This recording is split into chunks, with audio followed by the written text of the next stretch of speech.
Congratulations po sa lahat ng content creator, guys. Sa lahat ng monetize na dito kay Facebook, guys. Alam nyo kung bakit? Ha? 21 na ngayon, guys. At 22 na bukas. Ito yung buwan. Ito yung petsa ng buwan na kabayaran ni Facebook sa lahat ng content creator. Oh my kulay! Ang sabi nga sa Ilocano, pera manen, money manen, money again. So, every 21 of the month, yan, nagbabayad si Facebook, nagki-credit siya ng mga earnings dito sa Facebook sa mga content creator. So, magkano yung sinahod ko sa loob ng isang buwan? Mamaya papakita ko sa inyo. Secret lang to. Para sa mga nawawalan ng gana mag-Facebook dyan at gustong sumuko, ma-motivate ka. Di ba? Akalain mo, buwan-buwan kang sumasahod dito kay Facebook para kang nag-o-opisina, nandito ka lang sa bahay, kumikita ka ng the best. Kaya sa mga kapwa ko content creator dyan, na-monetize sa kay Facebook at kumikita, shoutout sa inyo. At lalong-lalo na sa mga malalaki kita dyan. Every 21 of the month, binabayaran ng mahigit kalahating milyon. Sana all. Guys, shoutout kay Ate Mikay Ortiz ha. Ayan, isa yun sa mga content creator na nababayaran ng mahigit kalahating milyon buwan-buwan hanggang 800,000 pesos. Diba? Pero mas malaki pa yung followers yun dyan. Ang dami kasi yung sisend sa kanya ng stars, guys. Diba? Ayan, stars ang isa sa pinakamalaking pinagkakita ng content creator maliban sa pagkakaroon ng views. Pero mo, sulit talaga dito kay Facebook ha. Kakasahod ko lang nung nakaraang buwan 24. Parang kailan lang 20 na naman ngayon, 21 na naman ngayon at 22 na bukas kung kailan bayaran na naman ng Facebook. 'Di ba? Pera again, money again. And sabi sa Ilocano, kwarta manen. So sulit na sulit talaga dito kay Facebook, guys. Biruin mo pag monetize ka kay Facebook, bawat galaw mo, bawat kilos mo, bawat sinasabi mo, lalo na kung kinukuhanan mo ng video, binabayaran ni Facebook. Di ba?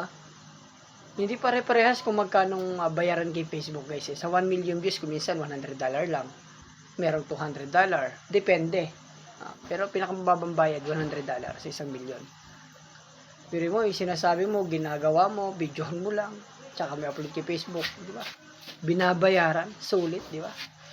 So, bakit ka susuko mag-Facebook, di ba? Isipin mo na lang to, hindi ka naman dapat talaga sumuko dito kay Facebook eh.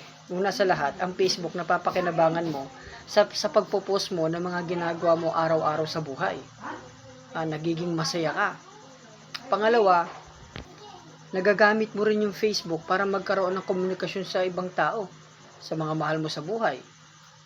Pangatlo, nagagamit mo ang Facebook kapag monetize ka dito kay Facebook at nag-upload ka ng mga video at pinagkakakitaan mo.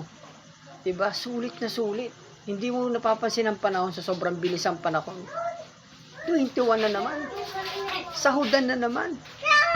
So, diba? Napakasarap naman sa feeling nito at lalo-lalo na sa lahat ng mga monetize dito kay Facebook, guys.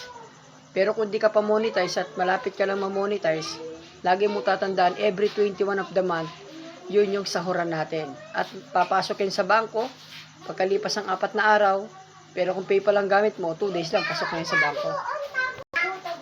Ngayon sa bangko meron ka. So, sulit, diba? Yung iba kasi nadidismaya sa Facebook kasi hagad ka agad yung malaking kita dito kay Facebook. Pero kung guys, alam nyo, baguhan lang din content creator ako na sumasahod tulad ng iba. Actually, pangatlong payout ko pa lang ngayon. Unang sahod ko, 35,000.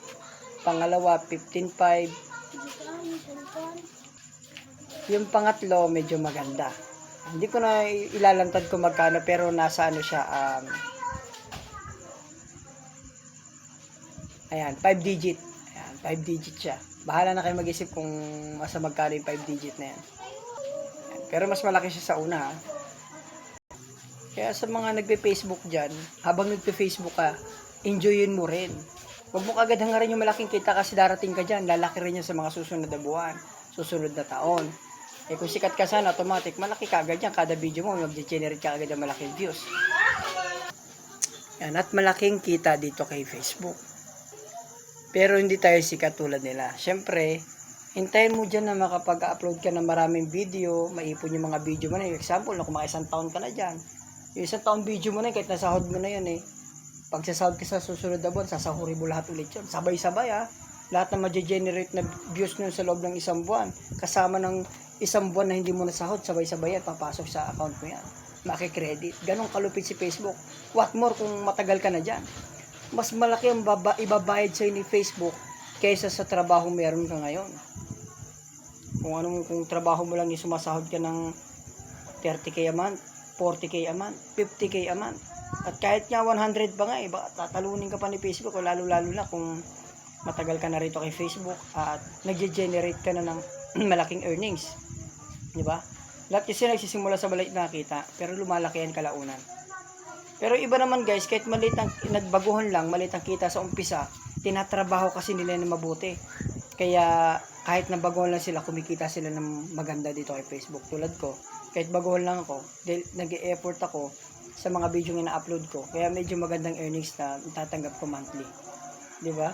At saka may iwasan sa mga violation, yun ang mahalaga dyan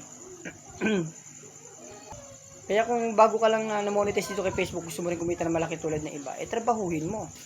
Huwag kang tatamad-tamad. Isipin mo yung mga pinakabagong dapat i-upload mo na wala pa sa iba. Yan. Kasi ang pagbablog kasi guys, business kasi yan. Kompetensya. Halos kasi nang maiisip mong i-upload, na-upload ng marami. So, isip pa ng mga bago. Para ma-enjoy ng mga tao. Alam niyo naman mga tao guys, gustong-gusto lagi yung mga bago. Lalo mga Pinoy. Bagong damit, sapatos, cellphone, basta kahit anong bagay, basta bago.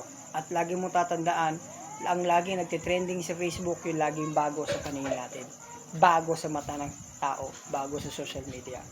Kaya mag-upload ka ng mga bago. Kahit ano, mag-isip ka. Magkita niya, magkaroon ka maraming views, makuha mo attention ng maraming tao. Ayan. So, pag-asa ka talaga dyan yumaman. Pero ako guys, ayoko naman may yumaman guys Yung Facebook site, kontento na ako dito guys. Biro, sumasahod ako ng 40k. Maliban pa sa endorsement 40k. Diba? Monthly yan. Tapos endorsement. Alala ko hangad, kontento na ako dyan Kung lalaki pa yan. Pero paglipas sa panahon, alam ko naman lalaki pa yan. Sa ngayon hindi pa naman sa ngayon. Pero lalaki yan. Trust. May tiwala ako sa sarili ko guys. Ako nga guys. Sa lalaki pa yan. Ako nga guys kasi noon, nung di pa ako sumasahod dito kay Facebook kahit nilalait, tinatawanan ko ng mga tao, nagmumukha akong engot, gunggong, sa paningin nila, sa paggawa ko ng mga video, video, nag-e-effort ako. Pero, sinasabi ko sa sarili ko, mamomonetize at kikita ako. Na-monetize ako at kumita, boss nila ako ngayon, di ba? Kaya, sulit yung sakripisyo ginagawa mo rito kay Facebook, babayaran ka na may tumbas na halaga. Pero dito sa trabaho sa Pinas, kahit magtrabaho ka ng todo kayod ka, masamahan mo pa ng sip-sip sa boss ganun pa rin na sahod mo. Masisira ka pa sa paningin ng mga tao. Diba? Pero kay Facebook hindi. Babayaran ka ng higit. Ikaw, huwag kang sumuko kung nagpe-Facebook ka. Upload ka ng magagandang content, makakatulong sa maraming tao, dumami views, followers mo. Tapos, sundin mo yung mga policy ni Facebook para makaiwas ka sa violation. Ayan. Kasi kapag nagka-violation ka, magka-restriction ka, hindi ka rin kikita. At kung may kita ka man, hindi mo makukuha. Ganun yan. Si Facebook, bilang boss, siyempre, yung mga boss natin magdi-decide kung sino yung pasasahurin niya. Kahit naman ikaw, kung ikaw ang boss, di ba? Sila magdi-decide. Si Facebook ang magdi-decide kung sino yung pasasahurin niya. At yung mga sumusunod lang sa patakaran niya, ang tatanggap ng garantisadong sahod. Actually, marami pa ako ituturo Masyado maikling, mahaba na to, pero mamaya abangan nyo pa ulit I-enjoy ako sa mga ganito mga tinuturo ko na to. Sana kinabang ka sa video ito. Kung nakinabang ka sa video ito, share mo yung video natin at i-follow mo na rin ako. At nga pala guys, gusto ko rin kumita yung mga milyon-milyong mahihirap o kahit mayaman sa buong mundo dito kay Facebook. Ayan, iniimbitahan ko kayo sumali sa group ko Ang pangalan ng page ko, Nelvin Igilios. Pero yung group ko, Nelvin Igilios Team. Bago lang yung group na yun, pero napakarami kagad member at napakarami nang natulungan ng group ko na yun.